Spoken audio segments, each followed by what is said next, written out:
আমরা গৃহিণী, আমাদের কোনো ছুটি নেই। আমাদের প্রতিদিনই মানে এই চাকরিটা করতে হবে। আমরা এমন চাকরিটাই করি যে আমাদের কোনো ছুটি নেই। শরীর অসুস্থ হোক বা সুস্থ থাক বা অসুস্থ থাক, আমাদের মানে এই চাকরিটা পালন করতেই হবে। এই তো আমাদের গৃহিণী, আমরা মেয়েরা, আমাদের জীবন এইরকমই। আসসালামু আলাইকুম। সবাই কেমন আছেন? নিশ্চয়ই সবাই ভালো আছেন? আলহামদুলিল্লাহ আমিও ভালো আছি।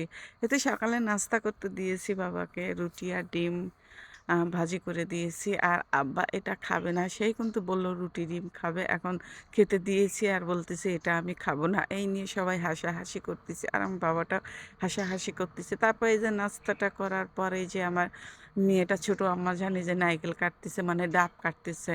গাছের ডাব পাড়া হয়েছে, সেই ডাবগুলো কাটতেছে, কাটতে পারতেছে না। তাই আমি কত কথা বলতেছি। আরেকটা আমার ছোট ভাই এখন খাবে, দেখা দিচ্ছে এই নারকেল খাবে। আর নারকেল খাওয়ার জন্য কি লাগা দিছে। আমি বলতেছি তুমি কোন দিক দিয়ে খাবে, কোন দেখাও তো তুমি কিভাবে খাবে। তখন ও মানে দেখা দিচ্ছে আর হাসতিছে, কি হাসতিছে। তারপরে এই যে একটু আড্ডা-মাড্ডা দিলাম, দিয়ে এই যে রান্না করার জন্য রান্নাঘরে চলে আসছি। আজ রান্না করব তেমন কিছু না, এক তরকারিই করব, মানে কোনো বাজার সবজি নেই, বাজার করা হয়নি, শুধু মাছটা ছিল। আর একটু ওই যে ফুলকপি আর ঝিঙা ছিল, ঝিঙা আর ফুলকপি দিয়ে মাছটা রান্না করব।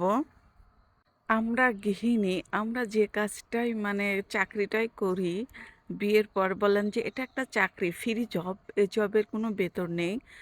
বাইরে চাকরি করতে গেলেও কিন্তু সপ্তাহে ১ দিন, মাসে ১ দিন ছুটি পাওয়া যায়। কিন্তু আমরা যে জব করি, আমরা গৃহিণী, এটার কোনো ছুটি নেই।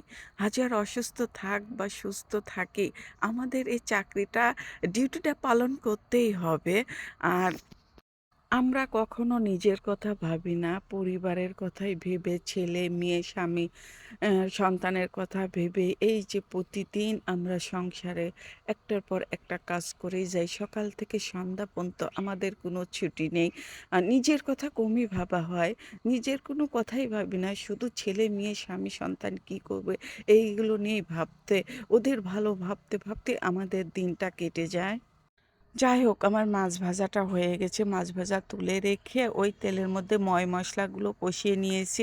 মশলাগুলো কষানোর পর তখন আমি সবজিগুলো দিয়ে দিয়েছি। সবজি ভালোভাবে কষিয়ে পানি দিয়ে, পানিটা বলক উঠে গেলে মাছগুলো দিয়ে দিলাম। আর এই তো আমার রান্নাটা হয়ে গেছে। এখন একটু জিরের গুঁড়া দিয়ে নামিয়ে নেব। আর আমার আপু ভাইয়াদের বলছি, আমার ভিডিওটা যদি ভালো লেগে থাকে, একটা লাইক, একটা কমেন্ট আর একটু শেয়ার করে দিবেন।